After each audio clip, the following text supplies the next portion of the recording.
سے چھینی میں صدا دیتی رہی سنایا غازی آل عمران کہا اور زندان کہا یہ بہن قید ہوئی سنایا غازی جویدہ سر سے چھینی میں صدا دیتی رہی سنایا غازی ہم کو پانی ہی نہ ملے تیری خوشبو تو رہے تیرے بازو نہ کٹے چاہے مچکی راشدے یہ مگر ہو نہ سکا تیرے بازو ہے جدا مجھ پہ ہے تشنا لگی سنایا غازی جویدہ سر سے چھینی میں صدا دیتی رہی سنایا غازی آ گئی شام علم لٹ گئے اہل حرم ریت پر جلتی ہوئی ہو گیا ٹھنڈا عالم الٹا دینے کے لیے مجھ سے ملنے کے لیے آ گئے بابا علی سنایا جویدہ سے چھینی میں صدا دیتی رہی سنایا جویدہ سے چھینی میں صدا دیتی رہی سنایا کتنی بے بختی بہن اے شہنشاہ وفا نام لے لے کے میرا جب یہ ظالم نے کہا ناز تھا جس پہ تجھے اب بلاؤ نہ اسے اور میں روتی رہی سنایا جویدہ سر سے چھینی میں صدا دیتی رہی سنایا نعرہ سلوات اللہم صلی علی محمد و آل محمد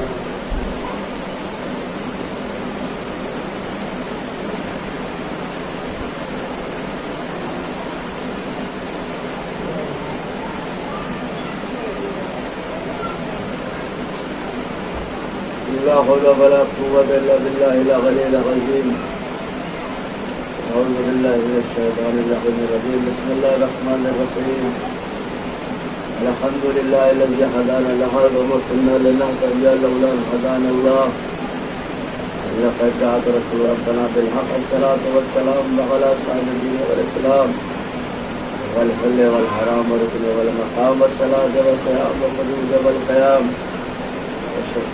والإقام والوجد والقرآن والمجد والإقام والحق والبيان والكتاب والقرآن سيدنا ونبينا وشفيعنا ومولانا مولى الكونين جد الحسن والحسين والقاسم محمد اللهم صل على محمد وآل محمد من الطاهرين المعصومين المظلومين المنزلين المتقين الذين أذهب الله عنهم الرجس وطهرهم تطهيرا اللهم صل على محمد وآل محمد على قضائهم وقتلتهم وغاصبهم وأخلقهم ومنكر فضائلهم ومصائبهم وشجاعتهم وصبابتهم وبلايتهم وعظمتهم أجمعين من الآن إلى قيام يوم الدين. أما بعد فقد قال الله تبارك في كتابه المجيد وفرقانه الحميد. بسم الله الرحمن الرحيم.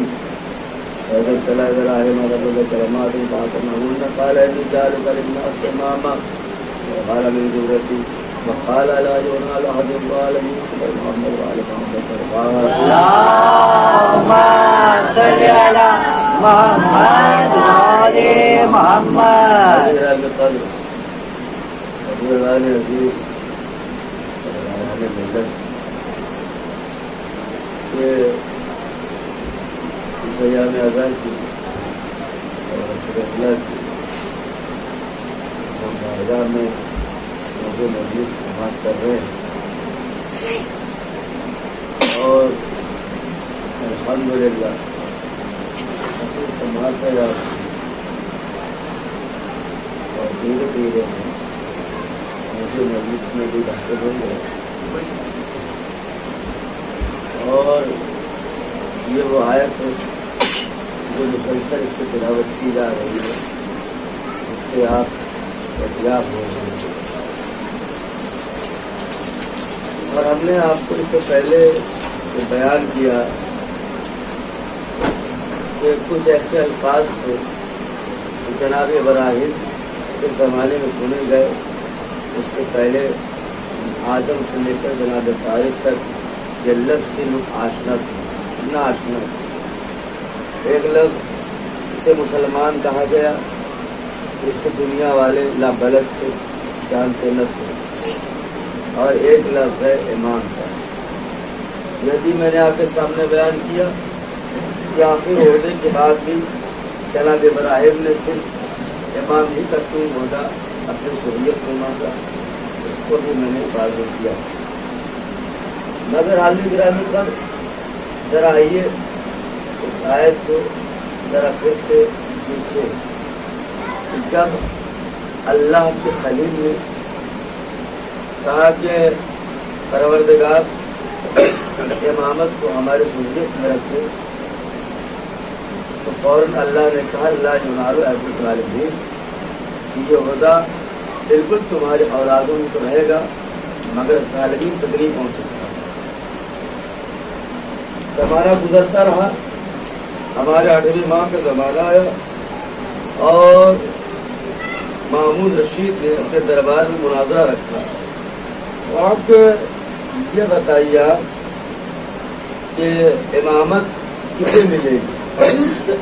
تو 8ویں امام میں یہی ایک واحد آیت اس کے سامنے تلاوت کرنے کے بعد کہا کہ اللہ خود کہہ رہا ہے کہ ظالموں کو امامت نہیں مل سکتی رہتی قیامت تک. اور اس طرح یہ متنبع کیا جا رہا ہے کہ دیکھیں ظلم کی قسم کتنی ہے. ہم اور آپ کیا جانتے ہیں ظلم؟ ہم یہ جانتے ہیں کہ کسی کو اذیت دے دینا، کسی کو تکلیف پہنچا دینا، کسی کے سر سے سر جدائی کرا دینا، یہی ظلم ہے کہ اتحاد. مگر صرف یہی ایک ظلم نہیں کہ ذرا یہ بڑھیے کہ ظلم کی ایک ظلم بھی بہت بڑی عظیم ہے. کیا ہے کہ قرآنی میں جناب لقمان کے حوالے سے گفتگو ہوئی ہے. بعض لوگ جناب لقمان کو کہتے ہیں کہ یہ نبی تھے، مگر بعض افراد کہتے ہیں کہ نہیں. علماء کرام کہتے ہیں کہ یہ نبی نہیں تھے بلکہ اللہ کے برگزیدہ تھے. لہذا جب ظلم کی بات آئی تو جناب لقمان نے اپنے بیٹے سے کہا کہ یا بنیا لا تشرک باللہ، میرے لال یہ شرک نہ کرنا. کیونکہ حکیم باپ کا حکیم بیٹا تھا، وہ احمد نہیں تھا، لہذا وہ سمجھ گیا. میں پوچھا کہا یا باپ، کہا کہ بابا آپ نے وصیتوں میں یہ صرف ایک وصیت کیوں کی؟ اور بھی چیزیں وصیت کر سکتے تھے. کہا کہ دیکھو ظلم، انہوں نے کہا کہ دیکھو ظلم کیا ہے، اس میں بیان کی جا رہی ہے نا کہ ظلم کیا ہے. کہا کہ جناب لقمان نے کہا اپنے بیٹے سے کہ میرے لال لا یہ ظلم جو شرک ہے، ان الشرک لظلم عظیم، یہ شرک جو ہے